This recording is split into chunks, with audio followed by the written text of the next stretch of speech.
میری بیوی ایک لاچار عورت تھی، لیکن وہ بہت ہی نیک تھی۔ ہمیں گھر کے کاموں کے لیے ایک نوکرانی کی ضرورت تھی، لیکن میری بیوی چاہتی تھی کہ نوکرانی پردے دار ہو، نیک ہو۔ یوں میں نے بہت مشکل سے ایک نیک اور پردے دار عورت ڈھونڈی جو گھر کے کاموں میں میری بیوی کی مدد کر سکے۔ میری بیوی بیساکھی کی مدد سے چلتی تھی اور اس کے لیے پورے گھر کا کام اکیلے کرنا بھی ناممکن تھا۔ میری بیوی کو فالج کا اٹیک ہوا تھا، جس کے بعد وہ صحیح طریقے سے گھر کے کاموں کو انجام نہیں دے پاتی تھی۔ یہی وجہ تھی کہ ہمیں گھر کے کاموں کے لیے نوکرانی رکھنی پڑی۔ ہم دونوں میاں بیوی اولاد سے بھی محروم تھے۔ پچھلے کچھ دنوں سے ایک عجیب سا سلسلہ شروع ہوا، جسے دیکھ کر میں حیران رہ گیا کہ جیسے ہی میں آفس سے واپس آتا، میری بیوی مجھے 20 کا نوٹ پکڑا کر کہتی کہ پہلے دودھ لے آ۔ اور حیرت کی بات یہ تھی کہ 20 کے نوٹ میں ایک سوراخ ہوتا۔ پہلے تو میں نے اس بات کی طرف کوئی خاص توجہ نہیں دی، لیکن جب ایک مہینے سے وہ ایک ہی نوٹ میرے ہاتھ میں آنے لگا تو میں حیران رہ گیا کہ یہ کیسے ممکن تھا کہ میری بیوی وہی نوٹ روز دوبارہ پلٹ پلٹ کر مجھے دیتی، جس کے ایک کونے میں چھوٹا سا گول سا سوراخ ہوتا، جیسے کسی تار سے کیا گیا ہو۔ مجھے اب اپنی بیوی پر شک ہونے لگا تھا کہ آخر وہ کیا کر رہی ہے جو میرے علم میں نہیں ہے، کیونکہ گھر کا سارا سامان میں خود لے کر آتا تھا۔ تو پھر یہ کیسے ممکن تھا کہ باہر سے کوئی نوٹ پلٹ کر میرے گھر روز روز واپس آ جاتا، جبکہ سوائے میرے گھر سے باہر کسی کا آنا جانا نہیں تھا۔ میں دفتر سے واپس آتا تو مجھے اپنی بیوی کی حرکات و سکنات کچھ عجیب سی محسوس ہوتی۔ وہ مجھ سے دودھ کی تھیلی لیتے ہی کچن میں چلی جاتی اور پھر مجھے نہیں پتا ہوتا کہ اس نے دودھ کے ساتھ کیا کیا۔ اب وہ اکثر میرے کمرے میں جانے کے بعد چھت پر بھی جاتی، جبکہ اس کے لیے سیڑھیوں میں چڑھنا انتہائی مشکل کام تھا۔ میں حیران تھا کہ وہ کیوں اتنی محنت کر کے چھت پر جاتی جبکہ میں کمرے میں موجود ہوتا۔ شروع میں مجھے لگتا کہ شاید وہ دودھ ہماری نوکرانی کے لیے منگواتی ہے۔ ایک دن جب باتوں میں نے نوکرانی سے پوچھا تو اس نے صاف انکار کر دیا اور کہا کہ اسے دودھ کے متعلق کچھ علم نہیں، بلکہ اس نے تو کبھی دودھ کا استعمال بھی نہیں دیکھا، کیونکہ گھر میں تو وہی دودھ استعمال ہوتا تھا جو ہمارا دودھ والا صبح ہمارے گھر پہنچا کر جاتا تھا۔ اس بیچاری کو تو یہ بھی نہیں پتا تھا کہ میں روزانہ 20 روپے کا دودھ لا رہا ہوں۔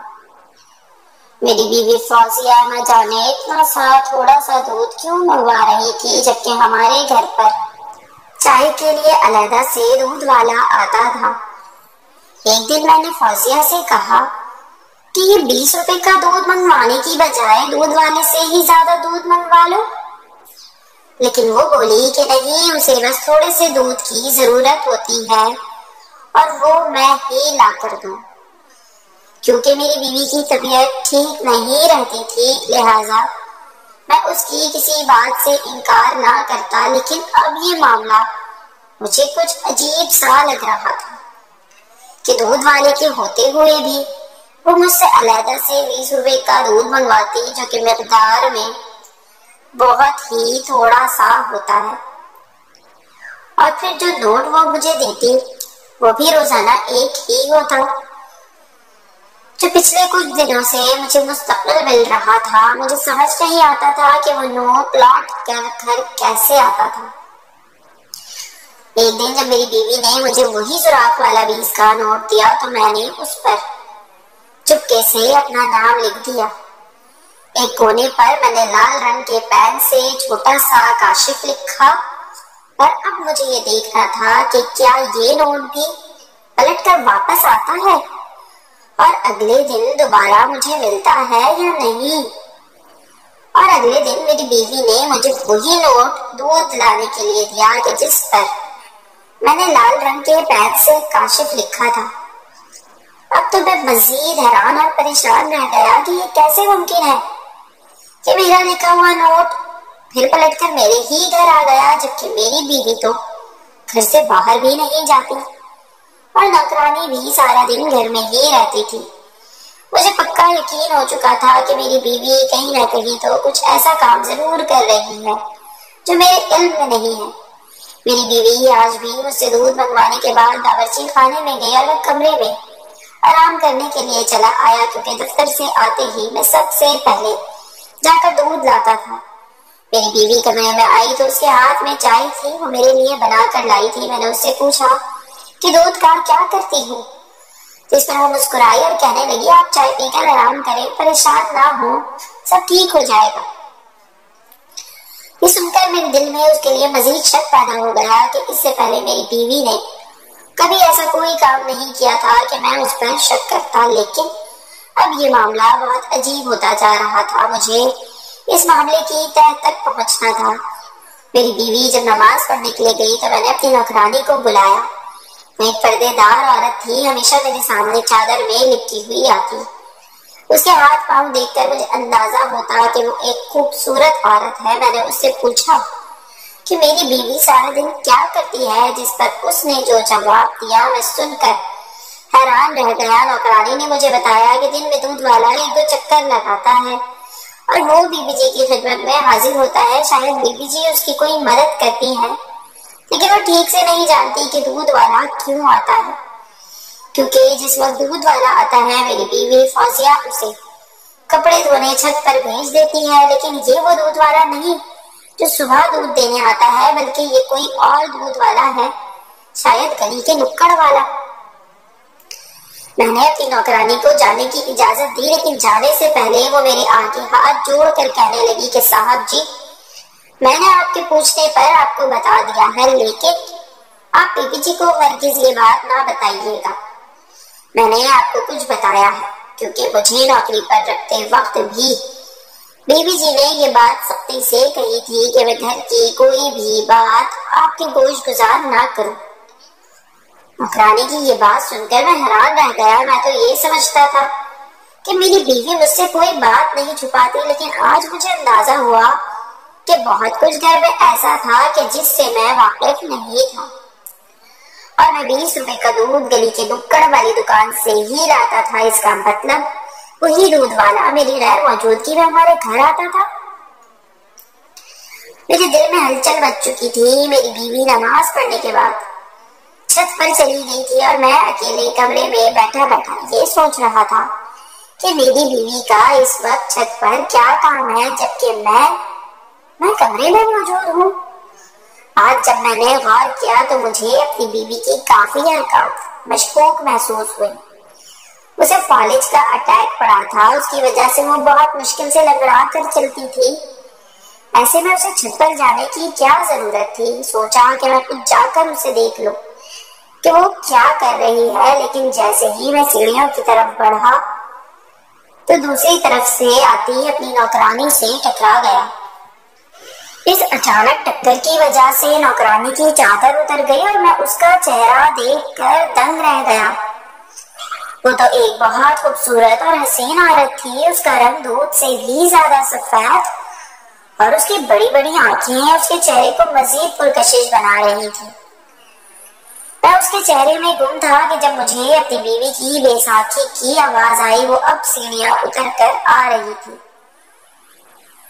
اس سے پہلے کہ وہ ہم دونوں کو دیکھتی میں تیزی سے واپس اپنے کمرے میں آ گیا، لیکن میرے آنکھوں میں نوکرانی کا سراپا گھوم رہا تھا۔ نوکرانی بھی تیزی سے اپنی چادر واپس لپیٹتی باورچی خانے میں بھاگ گئی تھی۔ میری بیوی کو کمرے میں آنے تک کافی وقت لگا۔ جب وہ کمرے میں آئی تو میں نے اس سے پوچھ لیا کہ وہ اس وقت چھت پر کیا کرنے گئی تھی، تو وہ کہنے لگی کہ وہ نوکرانی کے ساتھ چھت سے کپڑے اتار رہی تھی۔ میں جانتا تھا کہ وہ جھوٹ کہہ رہی ہے، کیونکہ نوکرانی سے تو میں خود ابھی نیچے ٹکرا کر آیا تھا۔ مجھے نوکرانی کی بات پر بھی یقین آ گیا کہ دودھ والا یقیناً ہمارے گھر آتا ہے اور میری بیوی کو ہی وہ نوٹ واپس دے کر جاتا ہے جس سے میں دودھ لے کر آتا ہوں، لیکن اس سب کے پیچھے کیا وجہ تھی؟ اب مجھے یہ جاننا تھا۔ میرے دل میں یہ بات بیٹھ گئی تھی کہ میری بیوی مجھے دھوکہ دے رہی ہے اور اس کا دودھ والے کے ساتھ کوئی نہ کوئی رابطہ ضرور ہے۔ دوسری طرف نوکرانی کے حسن نے مجھے حیران کر دیا تھا۔ میں اپنی بیوی سے نوکرانی کے گھر والوں کے بارے میں پوچھنے لگا، کیونکہ یہ عورت تو صبح سے لے کر رات تک ہمارے ہی گھر میں رہتی تھی اور رات کے کھانے کے برتن دھونے کے بعد ہی واپس جاتی تھی، جس پر میری بیوی نے بتایا کہ یہ اکیلی لڑکی ہے جس کا کوئی نہیں ہے، یہ اپنی خالہ کے گھر پر رہتی ہے اور جو بھی کماتی ہے وہ اپنی خالہ کو ہی دیتی ہے۔ میرا دل نوکرانی کے لیے بہت نرم ہو گیا، مجھے اس سے بہت ہمدردی محسوس ہوئی۔ وہ ایک کم عمر لڑکی تھی جسے میں آج تک عورت سمجھ رہا تھا اور جو نہایت حسین تھی، پہلی ہی نظر میں جیسے میرے دل میں اتر گئی تھی۔ اس کی ایک وجہ یہ بھی تھی کہ میری اپنی بیوی پچھلے کئی مہینوں سے بستر پر تھی اور جب وہ بستر پر سے اٹھی تو بے ساکھی کے سہارے چلنے لگی۔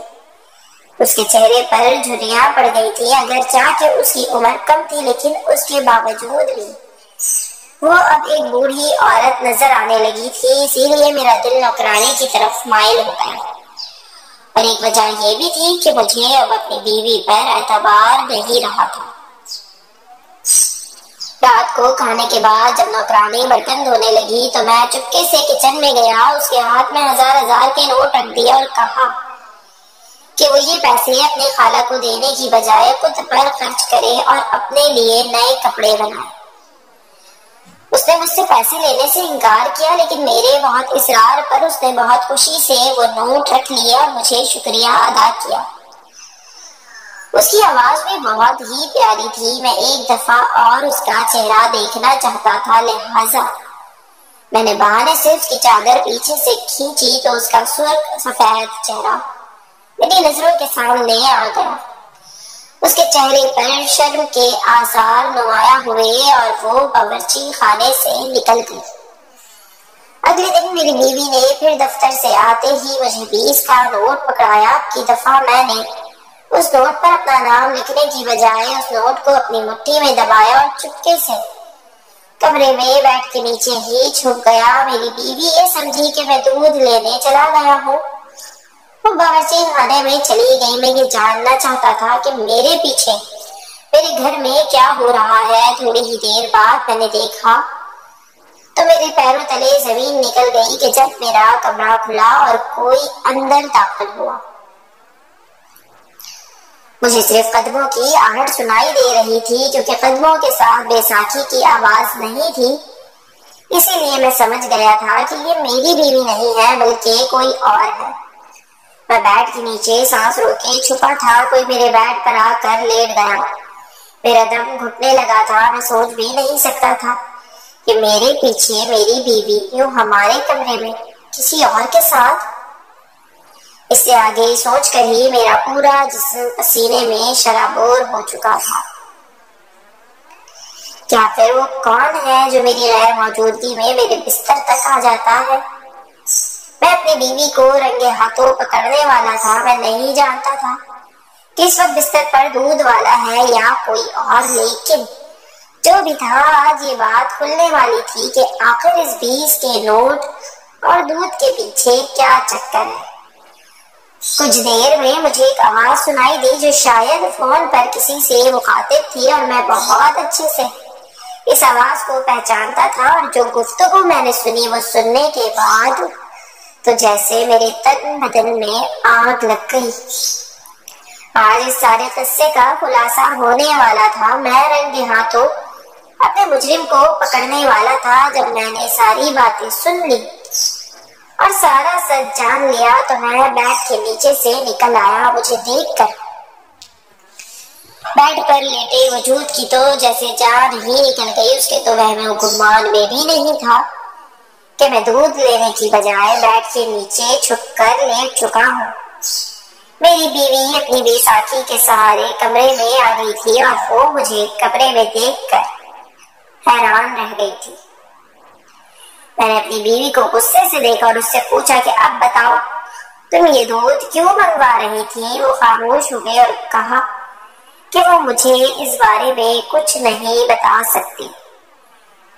مجھے اس کی بات سن کر مزید غصہ آیا اور میں نے کہا کہ جب تک تم مجھ سے باتیں چھپاؤ گی لوگ اس بات کا فائدہ اٹھائیں گے اور ہمارے رشتے میں دراڑ ڈالنے کی پوری کوشش کریں گے۔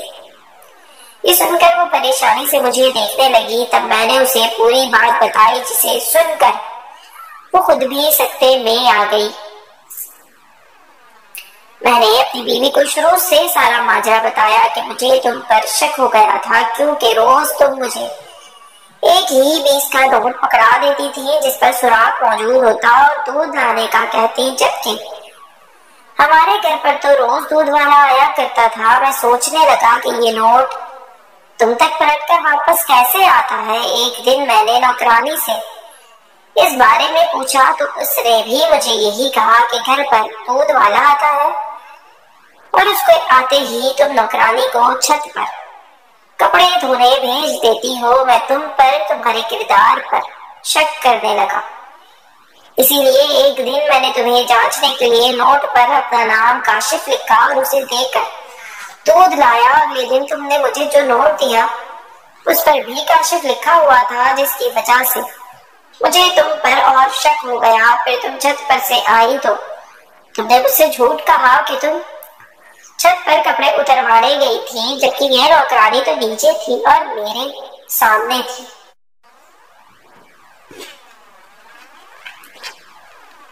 اگر تم مجھ سے جھوٹ نہ بولتی اور پہلے ہی مجھے ہر بات سچ بتاتی تو میں یوں تم پر تمہارے کردار پر کبھی شک نہ کرتا۔ میں نے بیڈ کے نیچے چھپ کر تمہیں رنگے ہاتھوں پکڑنے کے بارے میں سوچا تو میرے سامنے اصل مجرم کا چہرہ آ گیا اور میں بہت شرمندہ ہوں کہ میں نے تم جیسی پاک باز عورت پر شک کیا، جبکہ میں خود نوکرانی کے حسن سے متاثر ہو کر تم سے خیانت کرنے لگا تھا۔ جب میں بیڈ کے نیچے چھپا ہوا تھا تو مجھے ہماری نوکرانی کی آواز آئی جو بڑے مزے سے ہمارے بستر پر لیٹ کر فون پر باتیں کر رہی تھی اور کسی کے ساتھ اپنی ساری منصوبہ بندی شیئر کر رہی تھی۔ ہمارا مجرم کوئی اور نہیں بلکہ ہماری اپنی نوکرانی ہے۔ میری بیوی نے آگے بڑھ کر بیڈ پر بیٹھی نوکرانی کے منہ پر زوردار تماچا رسید کیا کہ وہ بہت چالاکی سے ہم دونوں میاں بیوی کے بیچ میں دوریاں پیدا کر رہی تھی اور وہ اپنی اس سازش میں کافی حد تک کامیاب بھی ہو چکی تھی۔ اگر میں سب جاننے کی کوشش کے بغیر ہی اپنی بیوی کو مجرم مان لیتا تو ہماری علیحدگی کو کوئی نہیں روک سکتا تھا، کیونکہ میں خود اس نوکرانی کے حسن کا شکار ہو چکا تھا جو کہ اس کی ایک سوچی سمجھی سازش تھی۔ لیکن اب سارا سچ میرے سامنے تھا۔ ہماری نوکرانی جسے ہم میاں بیوی ایک نیک اور شریف عورت سمجھ رہے تھے، وہ دراصل ایک بہت ہی چلاک اور مکار لڑکی تھی جس نے خود کو پارسا ثابت کرنے کے لیے دین کا لبادہ اوڑھ رکھا تھا۔ میری بیوی سارا دن گھر میں اکیلی رہتی، اسی لیے وہ ایسی نوکرانی چاہتی تھی جو نیک اور پرہیزگار ہو۔ جب میں نے نوکرانی ڈھونڈنی شروع کی تو مجھے کسی دوست نے اس نوکرانی کا پتہ دیا اور یوں میں نے اسے بغیر جان پہچان کے کام پر رکھ لیا۔ جب یہ ہمارے گھر آئی تو اس نے دیکھا کہ ہمارا تو بہت بڑا سا گھر ہے، میری بہت اچھی نوکری ہے اور ہمارے گھر میں ہر چیز کی فراوانی ہے، تو اس کے دل میں لالچ پیدا ہو گئی اور اس نے سیدھے نوکرانی سے مالکن بننے کے خواب دیکھنا شروع کر دیے۔ یہ شروع میں ہی جان گئی تھی کہ میں اپنی بیوی سے محبت کرتا ہوں، لہٰذا میرے دل میں جگہ بنانے کے لیے اسے پہلے میری بیوی کو میرے دل سے اتارنا تھا، جس کے لیے اس نے میرے دل میں میری بیوی کے لیے شک ڈالنا شروع کر دیا۔ اس نے میری بیوی سے کہا کہ ایک منت مانگے کہ اگر وہ روزانہ کسی اپنی بلی یا پرندے کو چھت پر دودھ پلائے گی تو وہ ٹھیک ہو جائے گی، لیکن وہ دودھ صرف اور صرف اپنے شوہر سے ہی منگوانا ہوگا۔ میری بیوی سیدھی سادھی عورت تھی، اپنی بیماریوں سے بہت پریشان تھی۔ وہ اس چلاک نوکرانی کی باتوں میں آ گئی اور روزانہ مجھ سے 20 روپے کا دودھ منگوانے لگی اور چھت پر لے جا کر بلی کو پلاتی۔ نوکرانی نے میری بیوی سے یہ بھی کہا تھا کہ اس بارے میں اپنے شوہر کو بھی نہ بتانا، کیونکہ منت وہی پوری ہوتی ہے جو کسی کو نہ بتائی جائے۔ اسی لیے میری بیوی نے مجھ سے یہ بات چھپائی اور میں یہ سمجھ رہا تھا کہ وہ چھت پر کسی سے ملاقات کے لیے گئی ہے، اور ہماری نوکرانی جان بوجھ کر میری بیوی کے نوٹوں پر سرخ نشان لگا کر رکھ دیتی یا پھر سوراخ کر دیتی۔ اسے یقین تھا کہ میں ایک نہ ایک دن اس چیز پر ضرور غور کروں گا، اور روز جب میرے ہاتھ میں نوٹ آتا تو اس پر سوراخ ہوتا یا پھر کوئی خاص نشان، تو میں یہی سمجھتا کہ میری بیوی روز مجھے ایک ہی نوٹ دے رہی ہے۔ جس دن میں نے اپنی بیوی کو آزمانے کے لیے نوٹ پر کاشف لکھا تو نوکرانی نے میری یہ حرکت دیکھ لی اور وہ جان گئی کہ میں اپنی بیوی پر شک کر رہا ہوں اور اس کا منصوبہ کامیاب جا رہا ہے، لہٰذا اس نے دوسرے نوٹ پر بھی میرا نام اسی طرح لکھ دیا جیسا کہ میں نے لکھا تھا۔ اور جب میں اپنی بیوی کو دیکھنے چھت پر جانے والا تھا تو وہ جان بوجھ کر مجھ سے آ کر ٹکرا گئی تھی۔ یہ بات اس نے اپنی خالہ کو فون پر بھی بتائی کہ وہ مجھ سے جان بوجھ کر ٹکرائی، اور اس نے خود ہی اپنی چادر اپنے چہرے پر سے ہٹائی تھی تاکہ میں اس کا حسن دیکھ کر دیوانہ ہو جاؤں، اور وہ اپنی چال میں کامیاب بھی ہو گئی تھی۔ نوکرانی نہیں چاہتی تھی کہ میں اپنی بیوی کے پیچھے پیچھے چھت تک جاؤں، کیونکہ وہ نہیں چاہتی تھی کہ میں چھت پر جا کر یہ جان لوں کہ میری بیوی دودھ کا کیا کرتی ہے، اور وہ مجھے اپنا حسن دکھا کر اپنا اسیر بنانا چاہتی تھی، اور میں اس کے بہکاوے میں آ بھی گیا تھا۔ لیکن میں اپنی بیوی سے محبت کرتا تھا اور اپنی بیوی کی بے وفائی کا سبب جاننا چاہتا تھا، لہٰذا جب میں بیڈ کے نیچے چھپا تو میں نے فون پر باتیں کرتی ہوئی اپنی نوکرانی کی آواز سن لی، جو اپنی خالہ کے ساتھ بڑے مزے سے ہمارے گھر کے اس قصے کو بیان کر رہی تھی کہ میں اب اپنی بیوی پر شک کر رہا ہوں اور اس کا منصوبہ جلد ہی کامیاب ہو جائے گا، بہت جلد وہ نوکرانی سے اس گھر کی مالکن بن جائے گی اور میری بیوی کو گھر سے باہر کر دے گی۔